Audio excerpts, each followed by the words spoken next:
Hey guys, welcome back to my new channel, aka Xanomike Pro. And you're probably wondering why I have this pocket knife. It's pretty much because I'm going to be teaching you how to lock a safe. I have a little book in here. I don't have the keys, I just have this little piece. It's something like this. You go and get like nail clippers or whatever, and as you can see, these can fit just like straight in here, and they go like straight down. Then they open right up.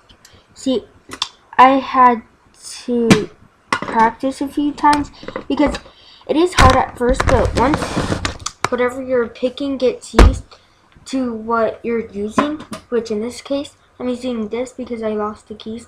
The object that you're pretty much trying to pick is gonna get used to that in a matter of a few minutes.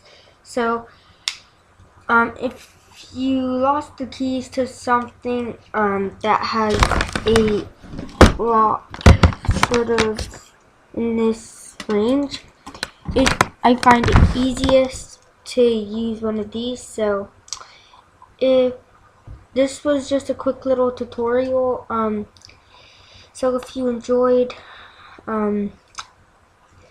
comment, like, subscribe, and not just ask what you want to see in the future, maybe more tutorials, because I just thought of this right off the bat, and I just started getting my knives and see which ones would fit in there. See, you don't want to use like anything like that, but that it doesn't fit. So like the video, I really appreciate it. So peace.